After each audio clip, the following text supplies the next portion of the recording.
Imagine a future where a single drop of blood could predict your child's health for decades to come, where diseases that once devastated families are caught and treated before symptoms ever arise. This isn't science fiction.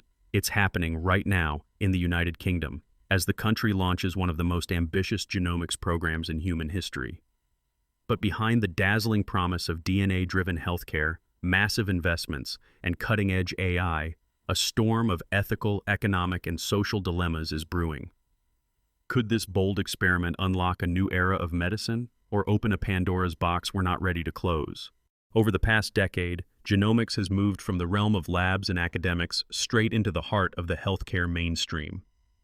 The UK, propelled by a combination of government strategy, public-private partnerships, and a deep legacy in genetic research, now finds itself at the very center of this transformation. At stake, not just the health of millions, but the future shape of medicine and the very fabric of British society. To truly understand this moment, let's rewind.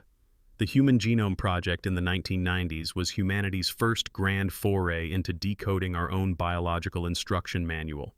Out of that initiative, the UK established the world-renowned Wellcome Sanger Institute, an epicenter for genomic research. Projects like the groundbreaking 100,000 Genomes Project, launched in 2012, put the UK on the global genomics map by sequencing the DNA of tens of thousands of National Health Service patients with rare diseases or cancer. This led to the birth of Genomics England, a government-owned company with a mission to bring the power of whole genome sequencing, or WGS as the insiders call it, to the masses. Meanwhile, in the picturesque countryside of Cheshire, Alderley Park, once home to pharmaceutical giants, was quietly reinventing itself as a biotech and data science powerhouse. The UK government's $175 million bet on genomics, coupled with $247 million in private investment from Bruntwood SciTech to reshape Alderley Park with brand new laboratories and office spaces, has turned this campus into Britain's beating heart for next-generation healthcare innovation. The numbers are staggering. By 2030, the UK genomics market is expected to reach $7.3 billion. That's nearly double its current size. At the core of this expansion is the drive for personalized medicine, where treatments and drugs are customized for you based on your unique genetic code. A vision that once seemed distant is hurtling towards reality. But the UK government and its partners aren't content with just increasing capacity.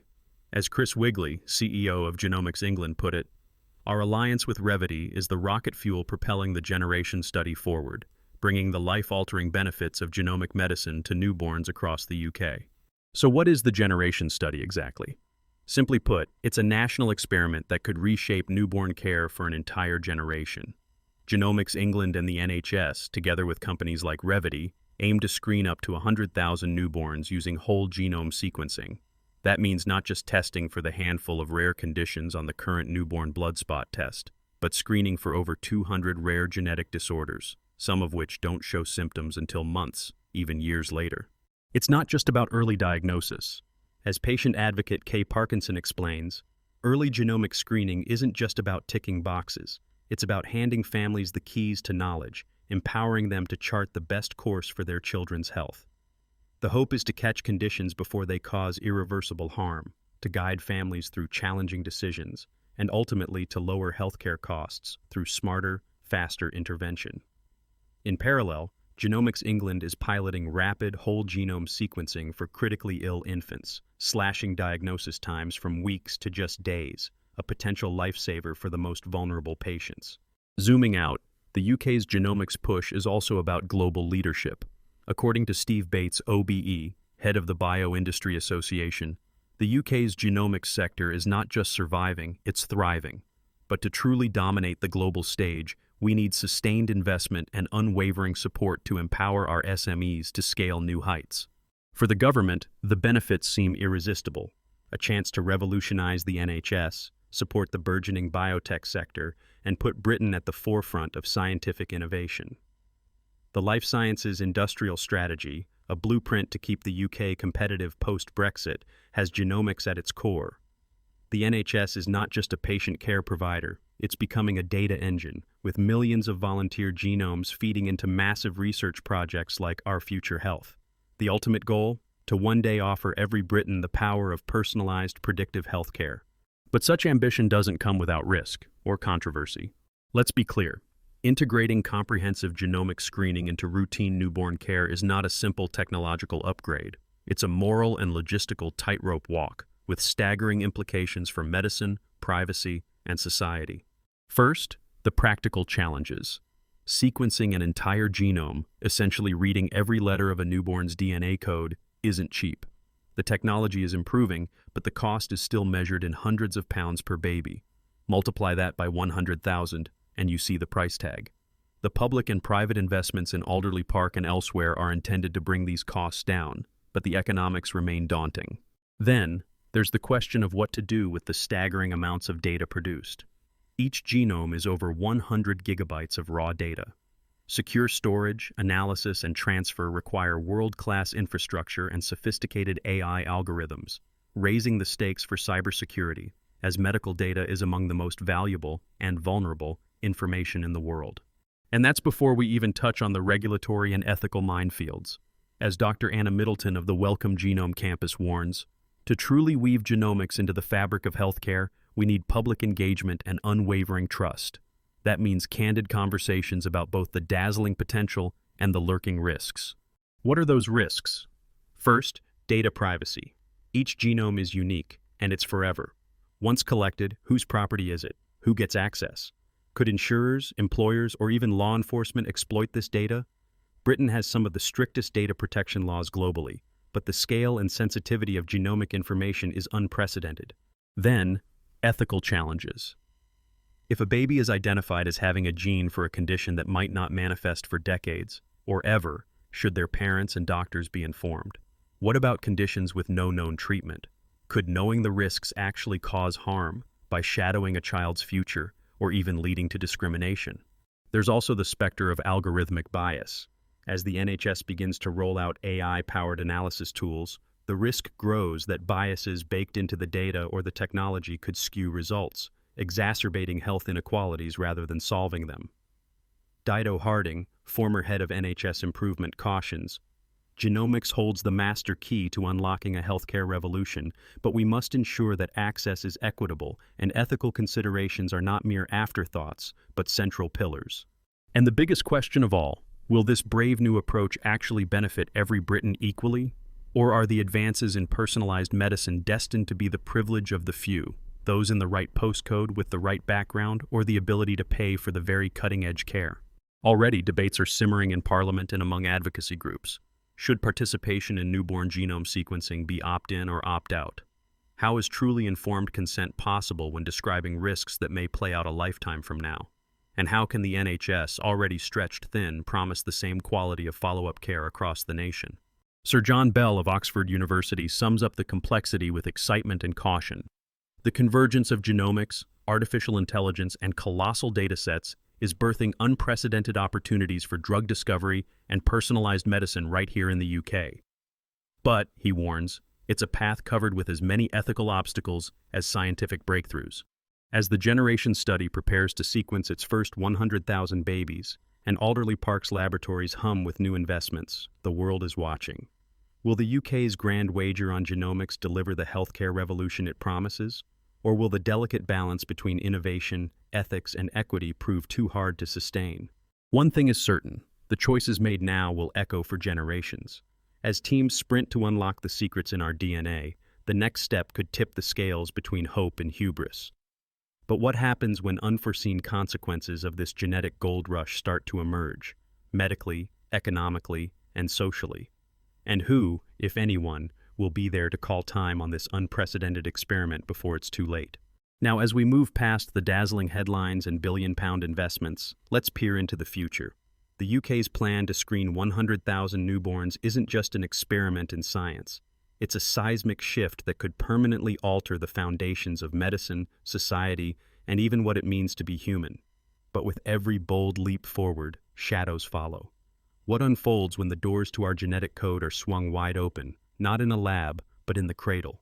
One of the most immediate consequences is the potential for a new class of diagnoses, conditions that, until now, might have gone undetected for years or even decades. Early diagnosis means early intervention. Children with rare metabolic disorders, for example, may receive life-saving treatment before the first symptoms ever appear.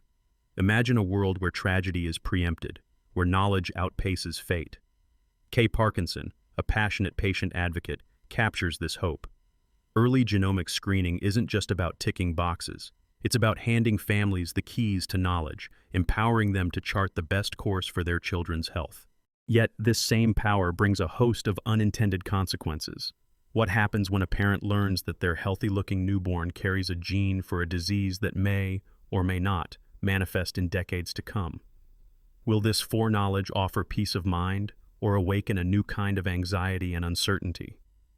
Psychologists warn of the hidden toll. Families may become consumed with what-ifs, living in the long shadow of genetic risk. There's also the ripple effect on healthcare systems. The NHS is investing heavily not only in sequencing but in developing ethical frameworks, privacy protections, and training a new generation of doctors fluent in genetics and data science. But technology always races ahead of regulation. Can we be sure that privacy safeguards are ironclad when even tech giants struggle to keep data secure? Experts like Dr. Anna Middleton remind us, to truly weave genomics into the fabric of healthcare, we need public engagement and unwavering trust. That means candid conversations about both the dazzling potential and the lurking risks. And what of AI, the new companion to every geneticist? Algorithms will sift through millions of data points, searching for patterns no human could find. Done right, this could unlock therapies for conditions that were once death sentences. But AI is only as unbiased as the data it's trained on. If algorithms perpetuate mistakes, or if marginalized groups are underrepresented in the data, the benefits of the genomic revolution may bypass those who need it most. The NHS is hard at work developing ethical guidelines, but will these keep pace with the speed of innovation? Fast forward a decade, the UK's genomics market could swell to over $7 billion. Personalized medicine, once a futuristic dream, becomes a standard expectation. Pharmacies might stock bespoke medications, crafted to match a person's unique DNA. Insurance companies, employers, even educators could start to eye genomic profiles. Here, danger lurks. Genetic discrimination could emerge, with people denied coverage or opportunities based on merely potential risks in their DNA.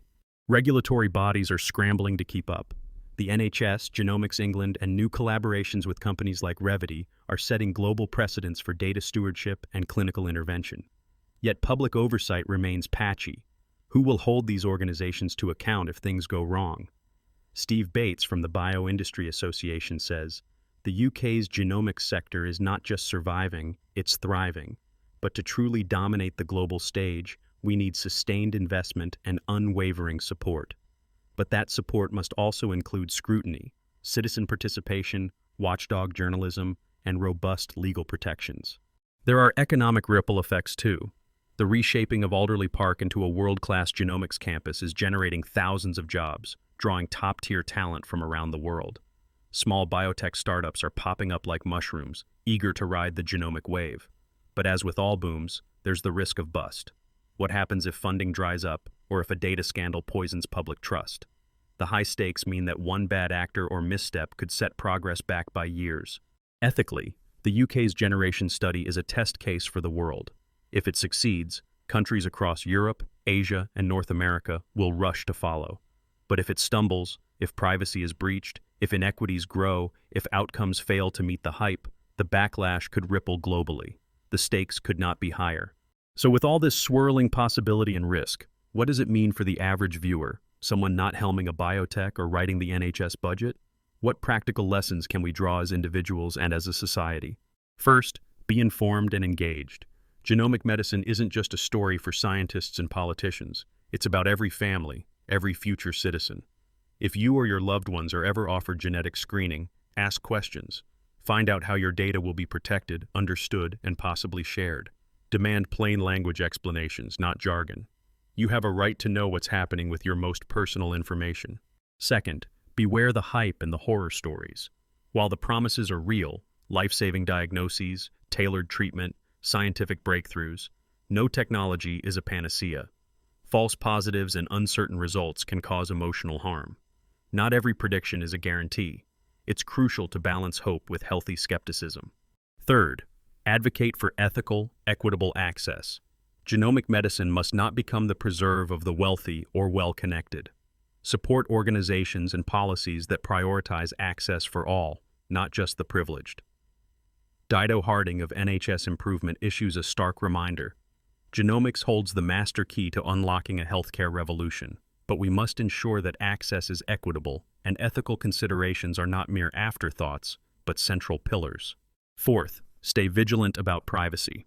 As more genetic data floods into public and private databases, hacks and leaks become inevitable. Push for laws that give you control over your own genetic information and the power to withdraw it. Consider joining patient advocacy groups or public consultations. Public voice is often the only counterweight to industrial and government momentum. Finally, reflect on the philosophical dimension. What does it mean to know our genetic fate from birth? Will we use this knowledge to create a more compassionate, supportive society, or to segregate, stigmatize, and divide? The answers aren't set in stone. They will be shaped by the debates, choices, and values we champion today. As we reach the finale of this deep dive, let's return to the burning question. What unintended consequences will emerge as the UK accelerates its newborn genomic screening program? And who, if anyone, will hold decision-makers to account? The truth is, we are living through history's drafting phase. The UK's generation study, with its vast scope and ambition, is both a promise and a warning. Early results are already surfacing. Babies diagnosed and treated before their first fever, families spared years of misdiagnosis, and the groundwork laid for medicines that fit us as precisely as our fingerprints. But simultaneously, ethical dilemmas are multiplying. Health systems face logistical overload. Activists warn that communities already at risk of marginalization may be left further behind if the system's datasets do not reflect them.